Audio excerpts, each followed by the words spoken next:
एक वर्ष के बाद भी अनुज का हत्यारा फरार। कमलेश हत्याकांड में भी पुलिस के हाथ खाली।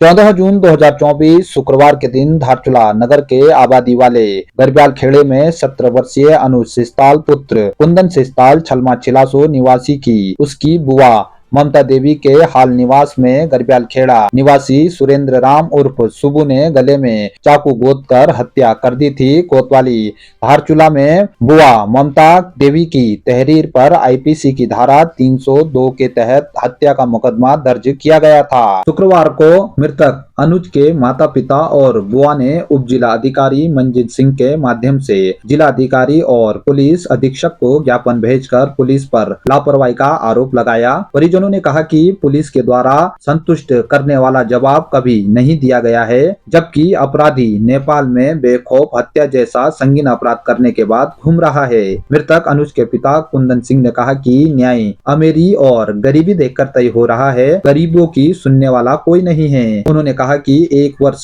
पूर्व हत्याकांड के अपराधी को पकड़ा गया होता तो आज कमलेश की निर्मम हत्या नहीं होती। धारचूला में अपराधियों के हौसले बुलंद होते जा रहे हैं। उन्होंने कहा कि शीघ्र अनुज और कमलेश के हत्यारे गिरफ्तार नहीं हुए तो वह अपने परिवार के साथ भूख हड़ताल पर बैठ जाएंगे। आपको बता दें कि अनुज हत्याकांड के आरोपी की नदी में डूबकर मौत की जताई गई थी आशंका।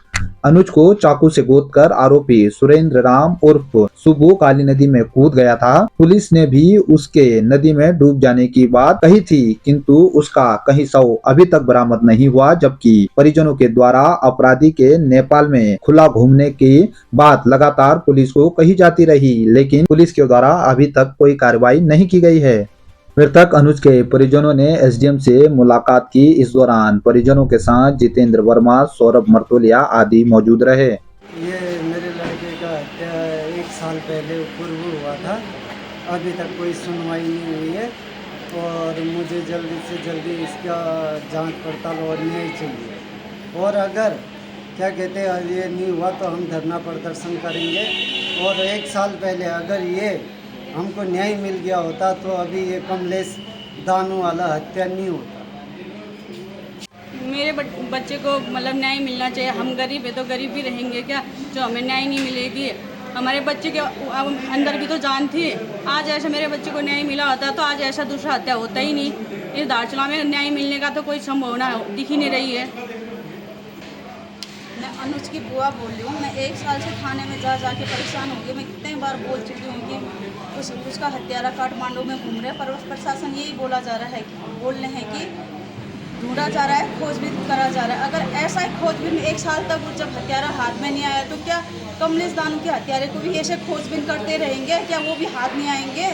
न्याय तो न्याय चाहिए, दोनों पक्षों को न्याय चाहिए। मेरे बच्चे को खुलेआम कमरे में जाके मारा गया था और उसका कातिल अभी तक काठमांडू में फ्री घूम रहा है। उसका कोई न्याय नहीं है, कोई वो नहीं है। मैं 10 बार थाने में जा चुकी हूँ कि मुझे मेरे बच्चे को न्याय दिया जाए करके, लेकिन प्रशासन ये कहा जा रहा है, मैं जब थाने में जा रही हूँ छानबीन किया जा रहा है। छानबीन किया 1 साल से क्या वो हत्यारा हाथ नहीं आया? ये कौन सा छानबीन हो रहा है? अगर उस समय उसको सजा दिया होता तो कमलेश दानू की ये हालत नहीं होती और वो भी नहीं, ये भी नहीं मारा जाता। क्या छानबीन में लगे रहेंगे प्रशासन या आगे कुछ काम भी करेंगे? मेरे अनुज का खून जितना बहा था उतना कमलेश दानू का, और ना ही यहाँ हॉस्पिटल में कोई सुविधा है। वही बोला गया था कि ब्लड लॉस हो गया है और ये बच्चा नहीं बच सकता है, यही बोला था यहाँ हॉस्पिटल वालों ने। अगर यहाँ भी कोई सुविधा होती तो आज अनुज भी जिंदा रहता। और ना ही कोई किसी ने वहाँ पर भीड़ तमाशा देखते गए और उसे भी हॉस्पिटल में नहीं ले गया। ले जाने के लिए कोई भी आगे नहीं बढ़ा था। जब मुझे दुकान से मैं जब आई थी तब मैंने हेल्प करा था, पर लोगों से, अब तक पड़ोसियों ने मेरी हेल्प से उसे हॉस्पिटल लिया गया है। तब जाके वो वहाँ गए तो डॉक्टरों ने कहा कि ब्लड लॉस हो गया और ये मर चुका है और मुझे न्याय चाहिए। पूर्व सैनिक संगठन ने भूख हड़ताल की दी चेतावनी, बोले पीड़ितों के न्याय के लिए करेंगे संघर्ष। गौरव सेनानी संगठन के अध्यक्ष पूर्व कैप्टन भूपाल सिंह रावल ने मानसरोवर न्यूज सीमांत की आवाज से वार्ता में कहा कि धारचूला क्षेत्र में निर्मम कमलेश हत्याकांड पर नाराजगी जताई। उन्होंने कहा कि क्षेत्र के हर तबके में आक्रोश बढ़ रहा है। पुलिस की नाकामयाबी अपराधियों के हौसले बुलंद कर रही है। 11 जून को क्षेत्रीय जनता ने सांकेतिक प्रदर्शन कर आक्रोश व्यक्त किया था। पुलिस प्रशासन को 3 दिन का समय अपराधियों को गिरफ्तारी के लिए दिया है, लेकिन 2 दिन बीत जाने के बाद भी पुलिस के हाथ अभी खाली नजर आ रहे हैं। उन्होंने कहा कि 2 अपराधियों के नेपाल जाने की बात पुलिस के द्वारा बताई गई थी, लेकिन सिस्टम का फेलियर है। एक अपराधी भारत में ही निर्मम हत्याकांड के बाद बेखौफ घूम रहा है। लापरवाह लोगों की जिम्मेदारी भी तय होनी चाहिए। उन्होंने कहा कि पूर्व सैनिक संगठन ने पीड़ितों को न्याय देने के लिए 15 जून से भूख हड़ताल का ऐलान कर दिया है। उन्होंने कहा कि कमलेश हत्याकांड के साथ ही मृतक अनुज के परिजनों ने भी न्याय नहीं मिलने की बात कही है, जिसे कभी किसी भी कीमत पर स्वीकार नहीं किया जाएगा। उन्होंने क्षेत्र में चल रहे अवैध शराब के कारोबार और क्षेत्र के होटलों में बिना लाइसेंस के चल रहे अवैध शराब के अड्डों पर कार्रवाई नहीं होने को लेकर भी पुलिस पर सवाल खड़े किए हैं। ऐसा है, सबसे पहले तो जैसे एक एक सेकंड बीत रहा है, पीड़ित परिवार उतना ही खून के आंसू रो रहा है, जो हमसे देखा नहीं जा रहा है। जैसे कि हम लोगों ने पहले ही घोषणा कर दी है कि हम भूख हड़ताल में बैठेंगे तो बैठेंगे। हमने 3 दिन का अल्टीमेट दिया था प्रशासन को और वो कल पूरा हो रहा है। अगर प्रशासन अगर सोई है तो हमें जगाना भी आता है। हम एक सैनिक हैं और हमने जो बोल दिया वो हमारी गर्दन कट जाएगी, लेकिन उससे हम मुकरेंगे नहीं। ये एक सैनिक का वादा है। जब तक इस क्षेत्र में शांति न हो, अपराधी ना पकड़े जाएं और उस पीड़ित परिवार को न्याय न मिले, तब तक हम संघर्ष करेंगे, करते रहेंगे। ये एक हमारी जो सीमांत क्षेत्र है, जो शांति प्रिय क्षेत्र की शांति को वापस लाने का हमारा प्रयास है और उसमें हम अडित हैं और इसमें दूसरा शब्द कुछ भी नहीं है। भूख हड़ताल में बैठेंगे और प्रशासन तब तक बैठेंगे जब तक कि हमें न्याय नहीं मिल जाएगा, चाहे वहाँ से भूख में बैठे बैठे हमारी जान क्यों न निकल जाए। ये एक सैनिक है, सैनिक का वचन ही सैनिक का धर्म है। अध्यक्ष जी, अन्य मामले भी हैं। आज एक पीड़ित परिवार ने उप जिलाधिकारी के माध्यम से एसडीएम और डीएम साहब को और एसपी को एक ज्ञापन भेजा है। उनका भी कहना है कि पिछले 15 जून को 2024 को उनके बच्चे को चाकू मार के उनके गले में उसकी भी मौत हो गई थी और उसकी भी गिरफ्तारी नहीं हुई। जी, ये मेरे संज्ञान में भी आया है।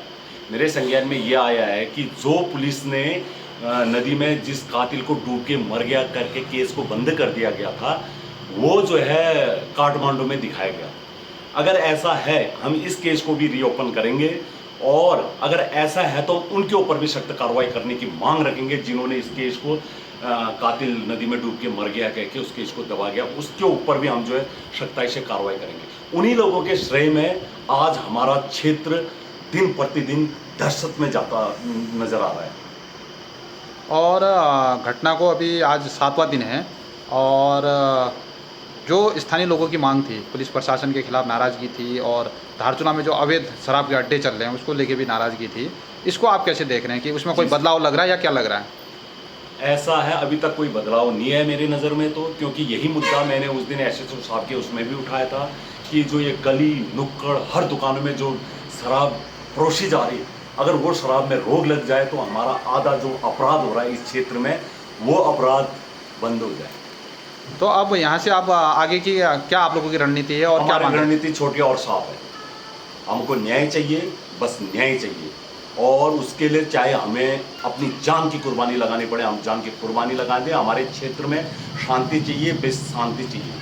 अपराधियों के हौसले बुलंद नहीं होने चाहिए तो नहीं होने चाहिए। उसके लिए जैसे मैंने 3 दिन का अल्टीमेट दिया था, कल 3 दिन पूरा हो रहा है और मैं और मेरा पूरा संगठन और पूरे क्षेत्र की जनता वहाँ पर बैठेगी। और मैं आपके चैनल के माध्यम से यहाँ के हमारे क्षेत्र की जनता से हाथ जोड़कर अपील करता हूँ कि इसमें बढ़ चढ़कर हिस्सा लें और अपने सीने में एक आग पैदा करें, तभी जाके इस क्षेत्र में शांति पैदा हो सकती है और अपराधियों को सजा मिल सकती है।